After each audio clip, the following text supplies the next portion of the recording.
Ursala the Mourner, we're going to go over her and how amazing she is. And yes, you can get her for free on Sunday if you save 15 Void Shards. On that 15th Void Shard, you will get this champion. 2 times Void is going to run Thursday, Friday, Saturday, and Sunday. 4 days. So even when you summon for her, it's still going to be 2 times. Now, what I do with every single reviver in this game is give them a way to get their life back. Right here, I've got an immortal set with 3% regen every single turn. 9% total on her. She's healing for like 6,000 a turn.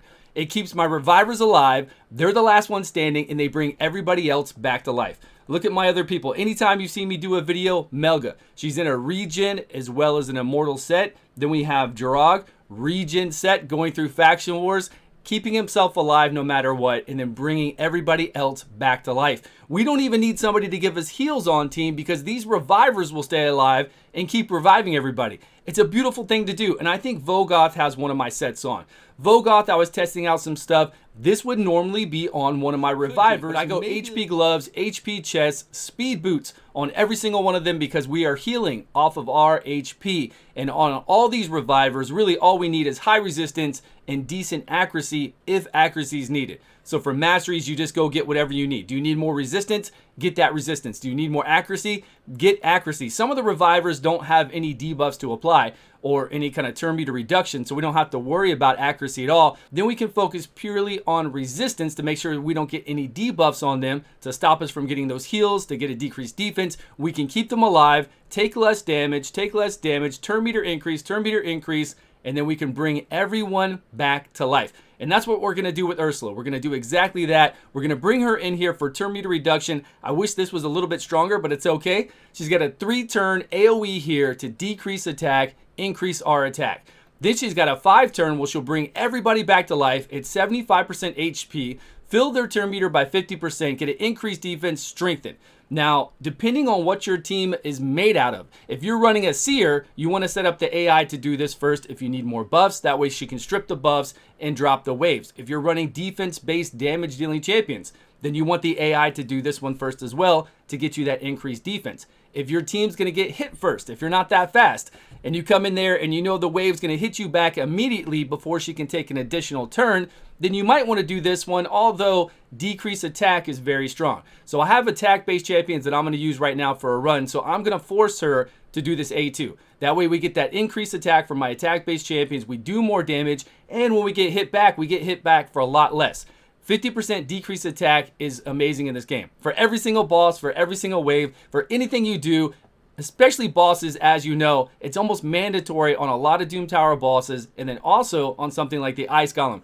We got to have it so we don't die. And this will bring everybody back to life, but if there's nobody dead, she's still going to do this ability. She's not going to wait for somebody to die. She's going to do increased defense and strengthen on your team. Strengthen, we take 25% less damage. Increased defense, we're mitigating more damage there as well. It's really, she's strong. We're going to do stage 24 of the Ice Golem, then we're going to do stage 25 of Spider, and then we're going to run through the Magma Dragon on Doom Tower Hard, the hardest one out there, which is a pretty funny run because I forgot about accuracy. You'll see, she keeps bringing everybody back to life so many times. We've got Hern Dig for AoE decreased defense, decreased accuracy. He'll bring the burns if they have low HP. I just did a couple videos on Hern Dig. I'm still going to use him because he's so much fun. Then we've got Vizix giving us that ally protect, taking 50% of the damage, doing those provokes, making sure that we stay alive. Same thing with Helmet. I showed Helmet in the last couple of videos. This guy's amazing. The buffs he gives us, and then the ability to do an AoE stun on the enemy, not at 100%, but enough to where it breaks it up to where we don't die. We don't have any issues. And as you can see, this team has no heals. Let's play it. So we're going to get that increased attack first. That's how we have it set up. And we're going to make sure Hern Dig does his A2, decreased defense first. And that's really all we've got for our damage dealer, right? Is Hern Dig in here? Decrease attack is no joke. That's what Ursala is bringing to the party. The increased attack so that we can drop the waves faster, or the increased defense depending on how you're doing damage, and then that decreased attack so that we take far less damage and everybody's able to stay alive.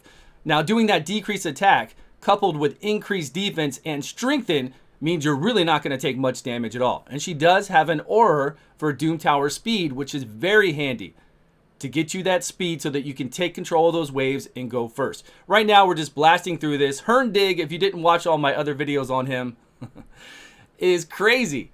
The man with the bandana, Mr. 70s, 80s dwarf. I don't know. Was it in the 80s that people were wearing these bandanas? He's going to do his damage. But we've got Royal Guard in here as well. I wanted a whole bunch of damage so that we could die. Really, that's what I wanted to see happen. I wanted the team to break down and die, and I wanted Ursala to bring everybody back to life. But it's okay if, say, Vizix dies, because Vizix will do Ally Protect on everyone, and say we get unlucky and get below the thresholds, the Ice Golem attacks us, ignores all of our defense, pretty much kills everybody, but really will just probably just kill Vizix then. We're about to see, okay, right then. So killed Vizix, Ally Protection I think was up. She took the brunt of the hit, and then it looks like we're about to get hit again because we're just doing too much damage and the minions aren't down. Okay, she brought her back, and then right when she brings that person, well, the whole team back, right when she brings anybody back, we get that strengthen and we get that increased defense and all that HP. It's not like she's bringing us back at 10% HP and no turn meter. What was it, 75% HP and 50% turn meter? It's pretty nuts. It is. It's on a 5-turn cooldown, I know. But just put your person in a regen and an immortal set like I have right now. The regen, she's only healing for 6,000 a turn. But it adds up because she has very high resistance. Or she's got like 300 resistance. If you're going through PvE content, 300 resistance, 200 speed is a good in-game place to start. And then from there, you can do more if you want to. Honestly, look, everybody's dead. We're almost done with the Ice Golem. We would fail right now. Ursala was low as well, but she's healing back. Look, she's just healing back. Actually, she's getting 6,000 plus 1,000 plus 3,000 there. And now everybody's back to life. It looks cooler when everybody dies and then she immediately has it ready to go and brings everybody back to life, but that's okay. We were able to get this run done. Without her, it wouldn't be possible. Without those kind of revivers in here and without that decreased attack, because the way we made our team, we're getting that increased attack and decreased attack on the boss, we would have been dead a long time ago. There she goes. She threw it up again. If we couldn't apply that decreased attack, we would have been dead a long time ago. 2 minutes and 57 seconds. That's really not bad. Okay, we're over here on the Magma Dragon, Doom Tower 100. Now, normally, this is very easy to do. I've showcased the Magma Dragon many times with many teams. I've even had Ursala in here before with no heals. Unfortunately, we're going to skip to the boss. Unfortunately, I've only got like 300 or 275 accuracy on Ursala. We're taking advantage of her speed lead, but we don't have any accuracy at all on a Cult Brawler. I forgot a Cult Brawler. Well, we do. We have like 215 accuracy. It's not enough. He's going to resist the whole entire time, which is going to make our fight way longer. Let's jump to it. Let's jump to it so you can see where we start off. So we start off here. We have Sentinel, a rare. He's the guy with the gold helmet and the red cape. He's our provoker, our main provoker. And then we've got Seeker as a backup provoker that's weak affinity. So Seeker's not going to really provoke that often. And then we've come in here with just additional decreased defense and a leech, but we've got no real heals at all. So Ursula is going to be the one having to heal herself and then revive people when they die. We've got no heals to heal somebody. We could have brought in, we didn't need to bring in Armstrong, really at all. We could have brought in Apothecary right now instead of Armstrong to increase our turn meter, speed increase, and give us those spot heals. But it's good. It's good that we show it this way because people are going to die. A lot of times they're going to die, and we're not getting out our debuffs. We're not getting up those poisons, because if I bring Frozen Banshee when this boss is a different affinity, we kill the boss pretty quick with just Frozen Banshee alone, putting up all those poisons. But a Cult Brawler just doesn't have over 300 accuracy right now, so he's being resisted like crazy, which is going to make this run like 8 minutes. Now, I'm not going to go over the whole entire 8-minute run with you. I just want to show you how strong she is. With that strengthen, increased defense, the ability to bring people back with such high HP, turn meter, as well as when she does bring them back, she gives the strengthen and increased defense, right? And she's healing herself. Now, there's one time that she's going to get down to 1% life. Like the whole team gets obliterated, and I didn't think she was going to make it back up because she had a burn on her. But she did. She came back from nothing, brought everybody back, and then we were able to get a lucky provoke, all on full auto still. Able to get a lucky provoke, and then she eventually, over a couple more turns, had her life back to full. And then kept doing that, kept bringing everybody back. No healer here. We got to get our provokers. Our provokers aren't taking as much because she's doing exactly what we talked about earlier. She's doing AoE, decreased attack, on the boss, 50% less attack, which means we're taking way less damage. And then at times we're going to have the strengthen and the increased defense up, which really stops us from taking damage. Right now we had neither one on that hit.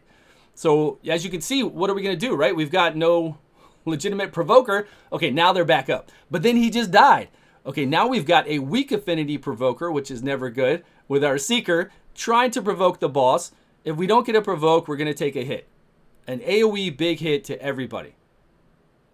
But we've got, this isn't Melga. Melga will revive 2 random allies. She's going to revive everybody, right? Ursala is going to bring everybody back, so it's not as bad. As long as we can hold out with that regen set. When I use a regen set on anybody that I take into the highest Doom Towers, say the Frost Spider, or any of those other videos that you've watched me use Melga in to go through content, it's always with a regen set and an immortal set, and they heal back so much that your team it's safe. You get through it. Now this isn't for fast speed runs, right? This isn't for some kind of amazing speed runs, but you can use her in that fashion. You can use her in Doom Tower waves, Ursala, to get those buffs up, to bring your seer in, because let's face it, everything in Doom Tower hard, everything stage 21 to 25 is all about seer, right?